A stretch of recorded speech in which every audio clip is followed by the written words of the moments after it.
Anyone who's watched our live streams recently will know that we've had bees. First of all, we had around about 200 bees in and around the buildings. Then all of a sudden we got 2,000 to 3,000 bees, basically because the little worker bees that were over colonized in a local hive decided that it was time to find the new queen a new home. So a few weeks back, what happened was we had about 100-200 bees kind of circling the building and nearby houses and things. Actually, if I come underneath like this, you might be able to see it better.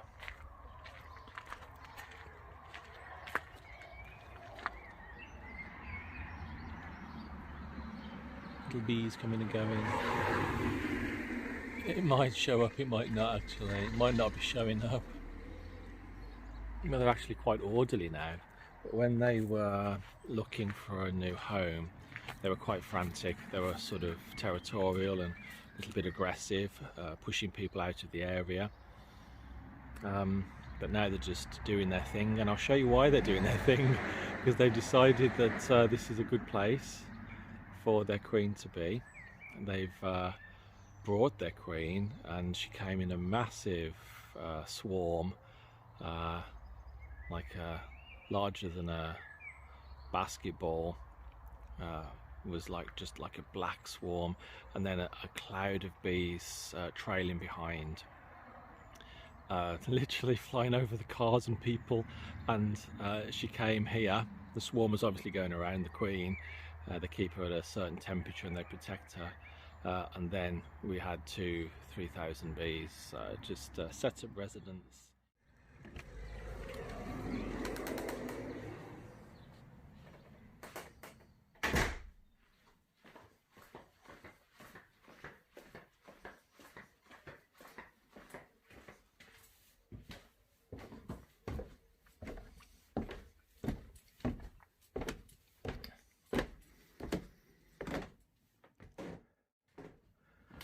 Okay, so this is the loft space, and the first time they came in, when the scouts came to look for a potential home, this wasn't sealed up, and this whole loft space was full of bees, about 200 bees. And they actually, when I opened the window there, they all just literally all filed out. So they came in there throughout the whole of the day and went out there. It was the strangest thing, but they did not come in there, just went out there like they had an entrance and an exit. If I zoom in now, you'll see, maybe even here, 3,000 bees. There we are, they're all happy. They're not doing crazy things like before. They're serving their queen. There's order to the swarm, and I guess they'll just stay there and do their thing. I mean, if left to their own devices, they'll just not bother anyone now and just go about their business.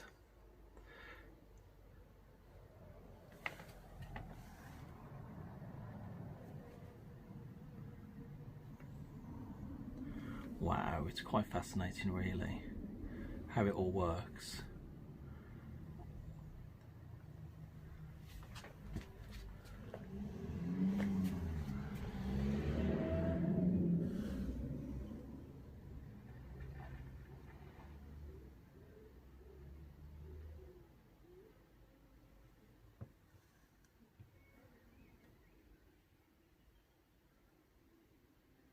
So there we go. There's a swarm of bees that have created a beehive between a shutter door, an outside shutter door, and an inside window. Fascinating.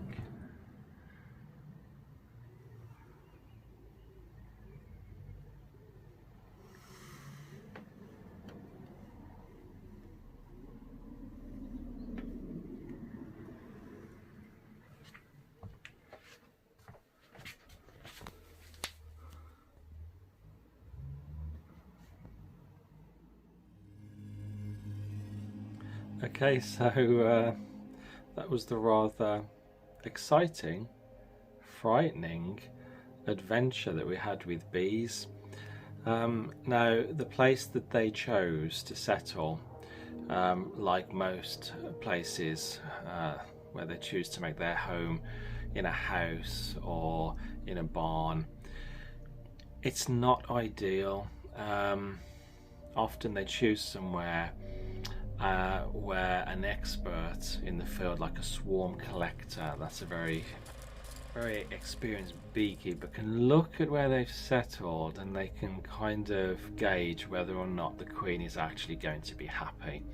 And in this instance, the whole of the swarm probably would have relocated, and possibly relocated in their second choice, which seemed to be outside the windows further along the building on the ground level.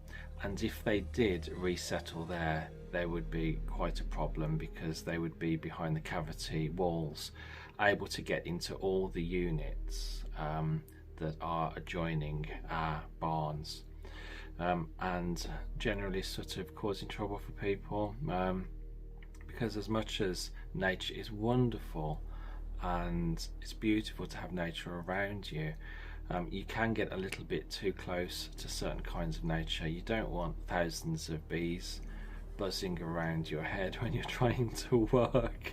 It's not practical, it's not comfortable, and tends to scare the customers away.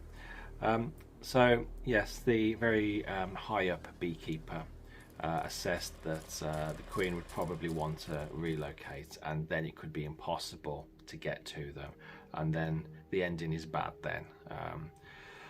And so he decided to relocate the beehive that we'd acquired in the loft space, and it was very clever how he did it. He used this lavender smoke, which was like a very smoky kind of lavender incense. It wasn't really like incense, that's not the best way to say it. It was more like smoke that had the hint of lavender there. It was ever so gentle. And the way it works is bees communicate with each other through pheromones, and they communicate with the queen through pheromones, and the queen communicates to the entire beehive through her pheromones. That's how strong they are. And she can tell the other bees what to do, basically, and they have quite a language going on that is chemical and in the air. The very special lavender smoke that the swarm collector used basically stops the workers from talking to each other, and encourages them to talk to only the queen. So each one of them becomes separate and they're talking to the queen. That way, when the swarm collector takes the queen very carefully and puts her into a very special adapted travel box, what happens is basically all the workers just follow her. They don't know to attack, they don't know to try to protect the beehive that they've created, they just follow the queen.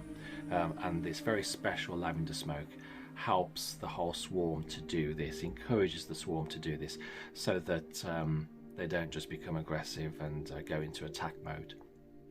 And this is what happened. And he also used a very special, gentle bee vacuum, like a Henry Hoover, but very specialised, to gently and without any danger to the bees suck up the bees and put them straight into this specially prepared box, a little travel house for them.